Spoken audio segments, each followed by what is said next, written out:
Jadi untuk resistensi bakteri terhadap antibiotika ini yang paling utama ini ya. Karena dari 100% antibiotika ini yang untuk manusia itu hanya 20%. 80% itu apa? 80% untuk siapa? 80% adalah untuk grup pertanian. Ya, ya untuk tanaman, untuk ikan, untuk hewan ya, ayam sampai pada sapi. Jadi mereka menggunakan 80%. Nah ini kan masalah. Karena yang untuk manusia yang 20% boleh dengan ketat ya kan. Punya aturan-aturan, harus beli dengan resep dokter ya kan. Kemudian jangan mudah untuk memakai antibiotika itu kan. Flu itu virus jadi nggak boleh.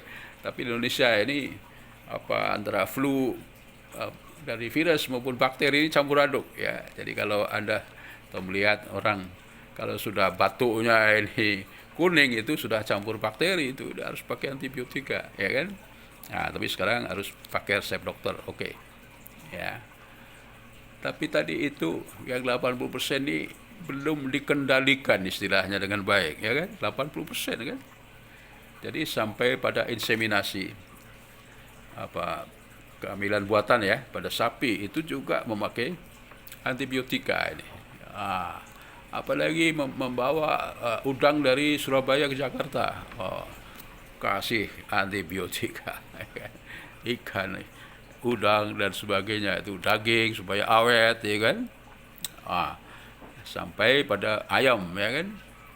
Ayam supaya tumbuh sehat dan gemuk, suntik antibiotika, apalagi hormon juga, ya kan? Jadi dua hal itu, ya kan?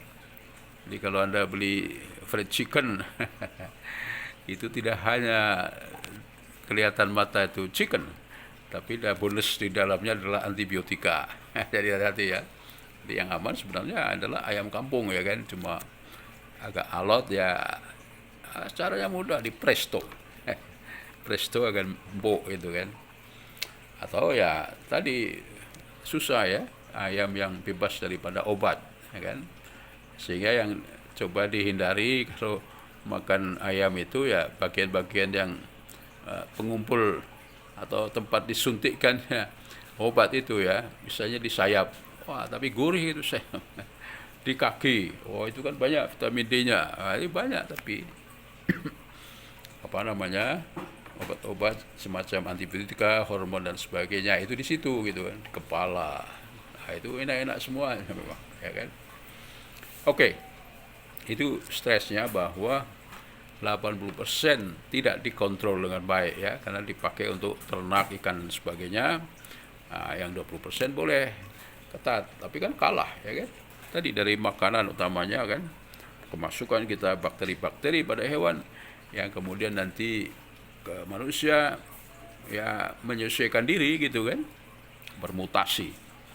Nah, itulah yang menjadi berat untuk manusia itu sendiri itu ya. Oke, jadi untuk resistensi itu faktor utamanya ya, karena dari hewan. Kemudian untuk manusia itu tadi memang ya jadi masalah ya, bermutasi karena mungkin tadi pemakaiannya yang kurang baik ya kan. Nah, ini mahasiswa farmasi kedokteran yang saya bilang sering abuse menggunakan ilmunya untuk mengobati sendiri dengan antibiotika, tapi baru sehari dua hari stop karena sudah sehat ya kan, sisanya dibuang.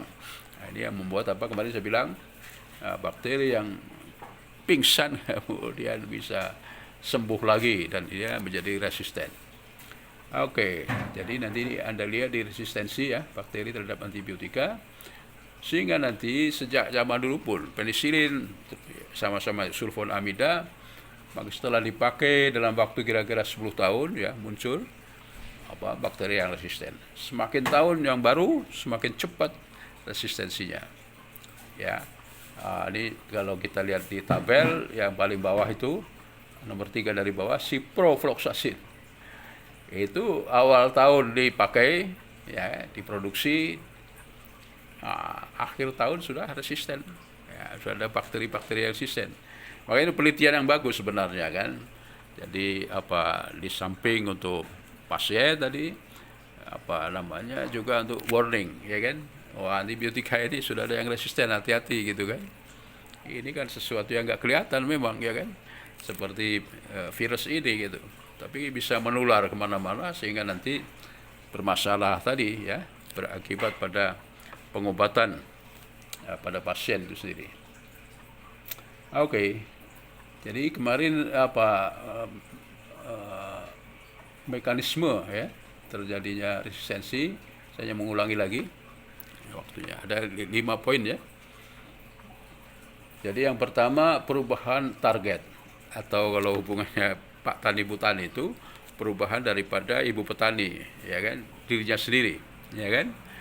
Jadi ada 2. Yang pertama, kemarin bukannya dibenahi dan sebagainya, ya kan. Jadi pada targetnya, ya kan, pada si enzimnya itu dia diubah, ya, mengubah diri. Jadi proteinnya ada tempel OH atau CH3 gitu kan. Nah, yang kedua adalah memakai jalur. Kalau jalur yang di stop, yang seperti jembatan, memakai jalur lain, malah diperbanyak, ya. Jadi Ibu Petani tidak hanya sendirian tapi diperbanyak, gitu kan. Kemarin, ya, kalau banyak teman dan sebagainya, ya, makhluk halusnya juga lari. Itu yang 2, ya kan. Kemudian yang ketiga tadi berhubungan dengan disemprot dengan cabai merah itu, ya. Jadi penisilin dengan beta laktamase, chloraminicol dengan chloraminicol asetil transferase. Jadi enzim ini merusak, ya kan. Ada asilase, ada adenilase, ada fosforilase namanya.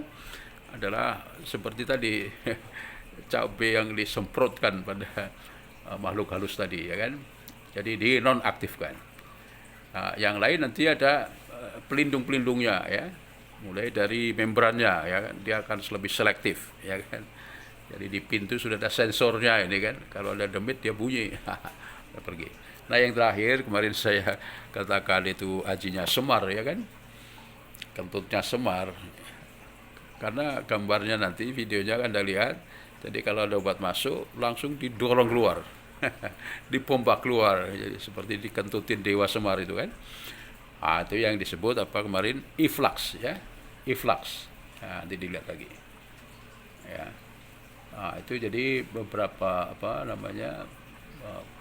resistensi.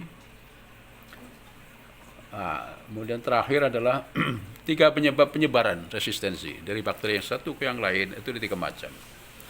Yang pertama memang suatu hukum alam, ya. Kalau ada DNA, kemudian ada sel, ya kan, maka DNA akan cenderung masuk dalam sel itu sendiri, ya kan. Jadi kalau DNA-nya mau bagian yang resisten, di sebelahnya adalah sel yang utuh, maka dia cenderung masuk. Itu disebut transformasi. Yang kedua, transduksi. Nah, transduksi ini adalah dia memakai alat namanya bakteriofaga, ya kan. Virusnya bakteriofaga.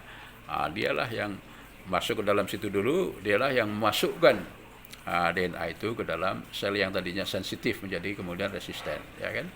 Namanya transduksi. Nah, yang ketiga adalah ini tadi perkawinan. Ya, walaupun nggak ada betina jantannya, ya, istilahnya honor dan aseptor, ya, donor dan aseptor. Jadi konjugasi. Jadi kalau 2 sel bakteri berdampingan, berjejeran begitu, yang satu sensitif, yang satu sudah resisten. Mau yang resisten itu cenderung mengekspor, ya kan.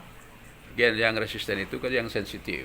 Jadi melalui lubang, ya kan, pilih itu kan. Jadi ada jembatannya begitu. Di perkawinan bakteri seperti itu, ya kan. Jadi disebut dengan konjugasi. Seperti tadi saya menggabungkan 2 senyawa alam, senyawa murni, ya kan, jadi satu. Mudahnya boleh perkawinan 2 senyawa. Yang pas dalam bahasa kimianya itu adalah konjugasi, ya kan? Jadi sini konjugasi adalah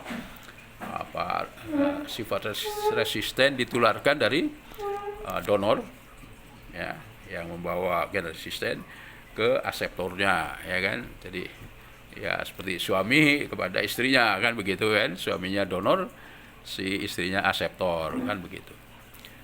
Oke, saya kira itu dari saya. Saya beri waktu 1-2 menit